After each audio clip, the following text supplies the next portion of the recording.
video is about an investment problem. It says Leon invested $12,000 into 3 parts. With one part, he bought mutual funds that offered a return of 3.5% per year.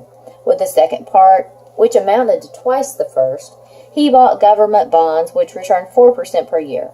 The rest he put into a savings account, which paid 3% annual interest.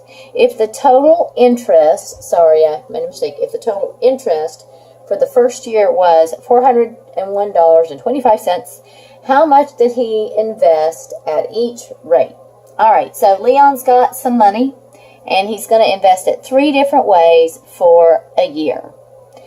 And so after the first year, he may rearrange his money, but for the first year, he's going to do this. This is a simple interest problem. So the formula that you need to know for simple interest is I is equal to P RT, and I stands for interest. So the amount of interest that is earned is equal to P, which stands for principal,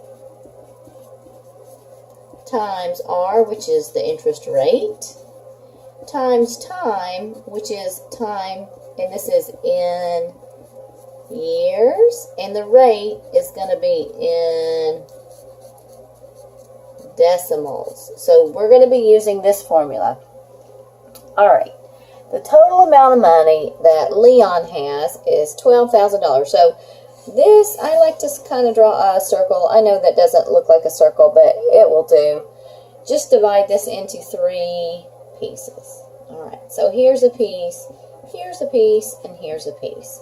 And so I'm going to let X be my first amount of money, the first part, and Y be my second part, and Z be my third part.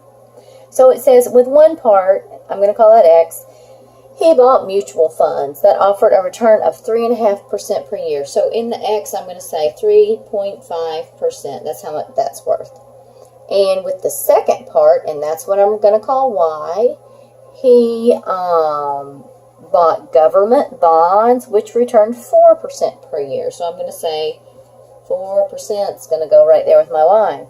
And then it says the rest, which is what I'm going to call Z, he put into his savings account, which paid 3% annual interest. 3% annual interest. So I'm going to put that right there with my Z. Then it says if the total interest for the first year was $401.25, how much did he invest at each rate? Okay. First, we have 3 unknowns, and so we need to come up with 3 equations in order to solve this. You have to have the same amount of equations as you do unknowns in order to solve it. So, one of the equations, similar to a mixture problem, will always come from your amounts. How much money does he have total? $12,000. So if we add up the amount he invested here, plus the amount he has invested here, plus the amount he invested here, that's going to total to $12,000, just like that. All right.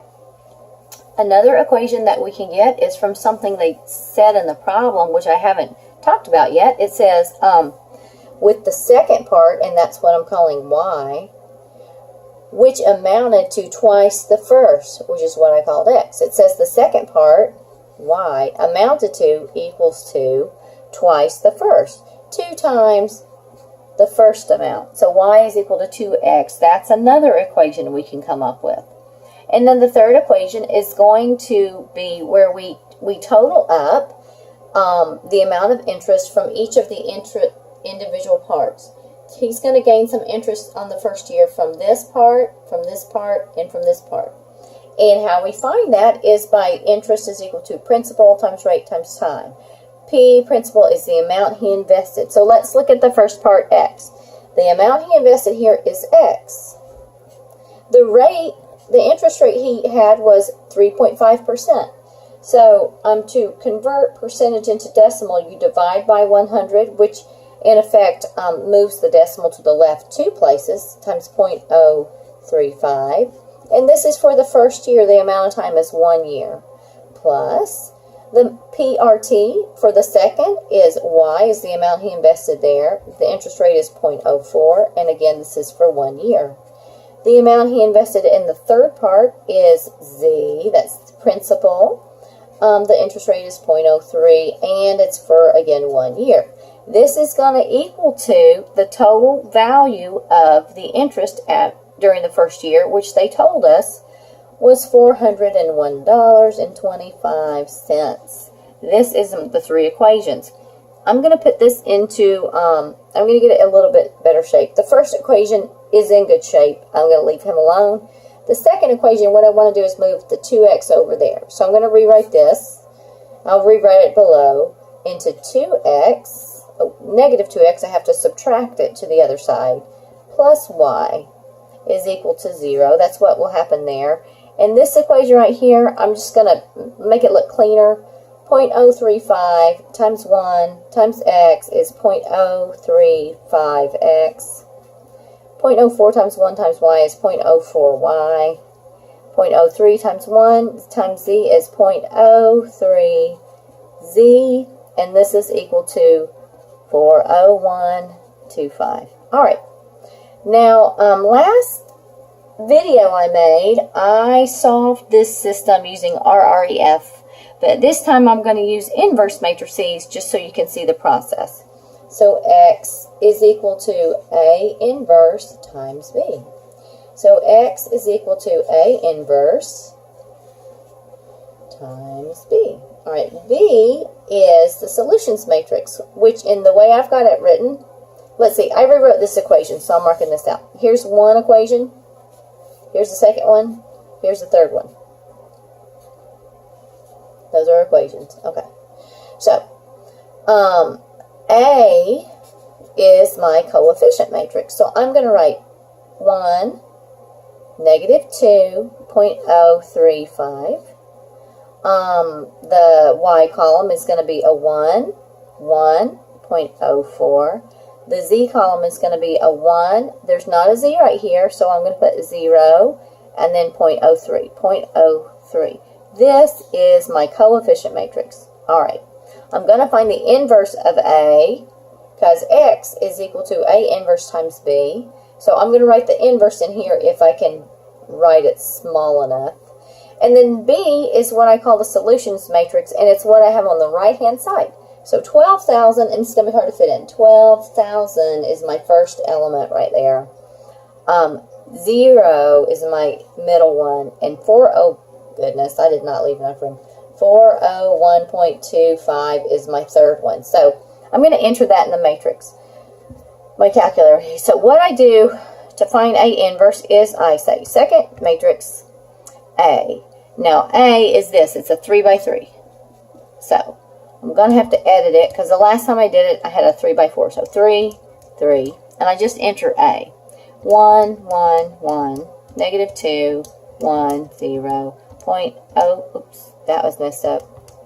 0.035, 0.04, 0.03. Okay, second matrix 1. I just want to see if there's a problem. Second matrix 1. Alright. Do I like the way this looks? 1, negative 2.035, 1, 1.04, 1, 0. Oh, I have a negative 1 there, and I need 0.03. So that's not what I want it to be. I'm going to go back in. I'm going to edit it. This one is supposed to be 0.03. Alright, so now I'm going to look at matrix A again and make sure. 1, negative 2.035, 1, 1.04, 1, 0.03. Okay, now all I'm going to do, then I'm going to go enter matrix B. Second matrix. I need to edit it, and I'm going to put that in position 2, which is matrix B. And so this is matrix B, and this is a 3 by 1. So I have to say 3. I like that. 1. I need to change that.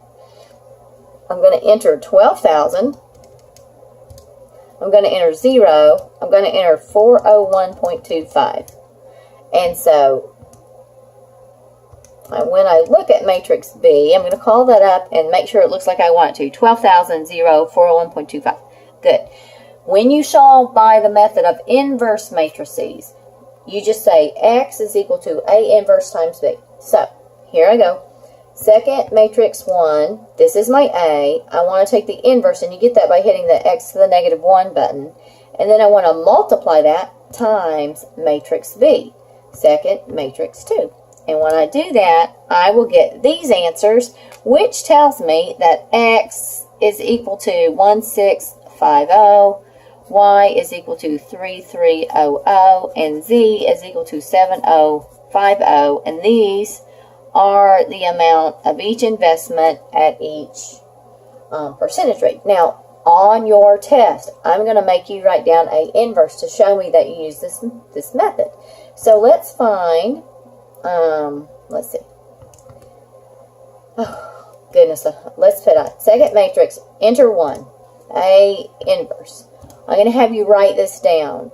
Okay, this is not that bad, but I'm asking for fractions. So if you come up with decimals and you need to make it fractions, hit your math, enter button, and that converts everything to fractions. And so this right here, and I don't have room, but you can see how it's done. I would just copy this matrix down right here in that spot. All right, that is solving this system using inverse matrices.